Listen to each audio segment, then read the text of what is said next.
C'est News, il est 8h moins 20. Joël Mergui est avec nous. Bonjour Joël Mergui. Bonjour. Merci d'être avec nous, président du consistoire de Paris-Île-de-France. Je voulais vous entendre évidemment sur ce qui s'est passé ce week-end.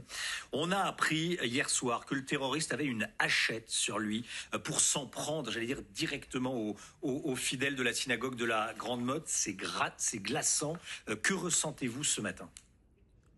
L'effroi, on a ressenti tout de suite, bien entendu, un Shabbat matin au moment des offices de la synagogue, peut-être juste avant, heureusement, un drame absolu a été évité. Alors la hachette, les couteaux, tout ça nous évoque des attaques qui ont eu lieu pendant de très nombreuses années sous le silence du monde en Israël et qui sont en train de se développer maintenant un petit peu partout en France et en Europe. Donc c'était un nouveau mode de meurtre et il avait la volonté de tuer.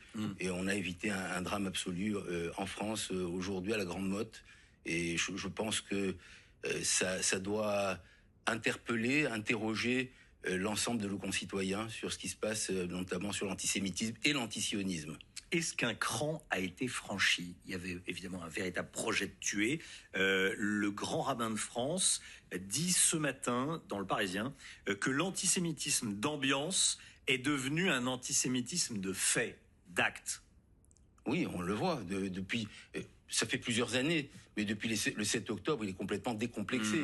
C'est un antisémitisme avec des actes antisémites qui se sont multipliés de façon exponentielle ces dernières années, qui sont préoccupants, qui font que on ne peut plus vivre en tant que juif sans être protégé. On a eu les meurtres de Toulouse dans une école, on a eu les meurtres de l'hypercachère dans un magasin cachère, on a eu des meurtres dans des maisons juives avec Sarah Halimi, on a eu les universités dans lesquelles il y a des juifs qui ont été agressés, empêchés de rentrer, on a des écoles perdues de la République, on a des territoires perdus de la République. Enfin, c'est un moment où j'en appelle à l'ensemble de notre société, il faut qu'on se réveille. Il y a une gravité, et quand on le sait dans notre histoire, quand on a une montée de l'antisémitisme aussi forte, ça traduit une montée d'un radicalisme, et il faut nommer le mal. Il vient de l'islamisme radical qui n'a pas été assez nommé et sur lequel on essaye des fois d'oublier d'où vient le mal. Il est clairement défini par l'islamisme qui s'attaque à Israël, qui s'attaque à l'État juif,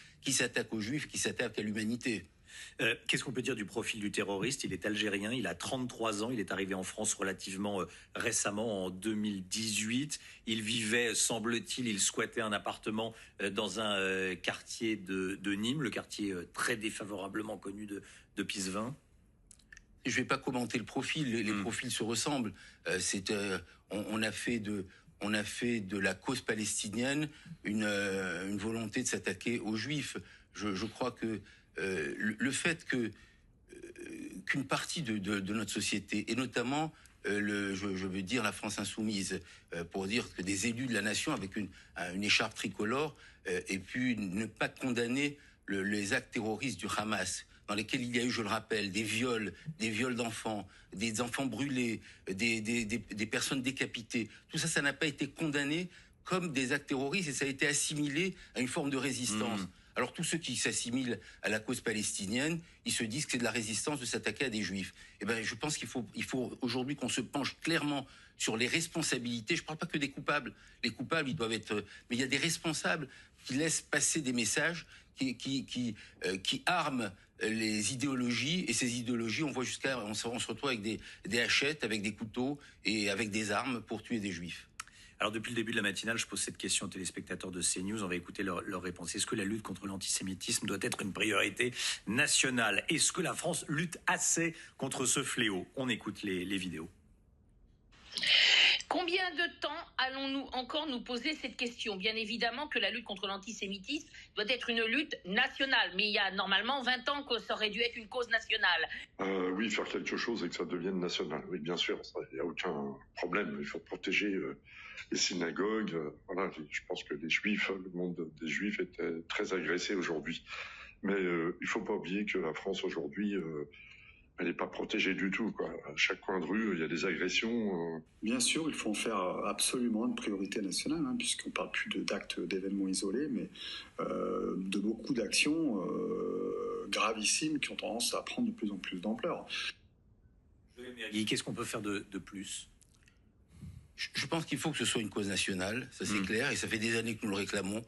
J'ai réclamé à de très nombreuses reprises qu'il y ait, là on est en train de revoir un nouveau gouvernement, un nouveau ministère, qu'il y ait carrément un secrétariat d'État ou une délégation spécifique à l'antisémitisme. Il y a une délégation aujourd'hui qui est la DILCRA qui s'occupe de toutes les haines. C'est fondamental de s'occuper de toutes les haines racistes, mais il est fondamental qu'on se penche plus spécifiquement sur l'antisémitisme qui est issu aujourd'hui de l'antisionisme, qui a décomplexé les antisémites et qui est issu de l'islamisme radical. Et donc il faut qu'on se concentre complètement sur ce sujet. Tant qu'il sera dilué dans une quand on dit la grande marche contre l'antisémitisme, le racisme, il y a un fléau qui est nouveau, on a dit il y a 80 ans, plus jamais ça, le plus jamais ça est en train de se produire, d'abord avec les juifs, et donc il faut qu'il y ait des mesures spécifiques, des combats spécifiques, et qu'on ne dissocie pas, qu'on ne vienne pas pleurer les victimes de l'antisémitisme si on ne soutient pas l'État d'Israël dans sa volonté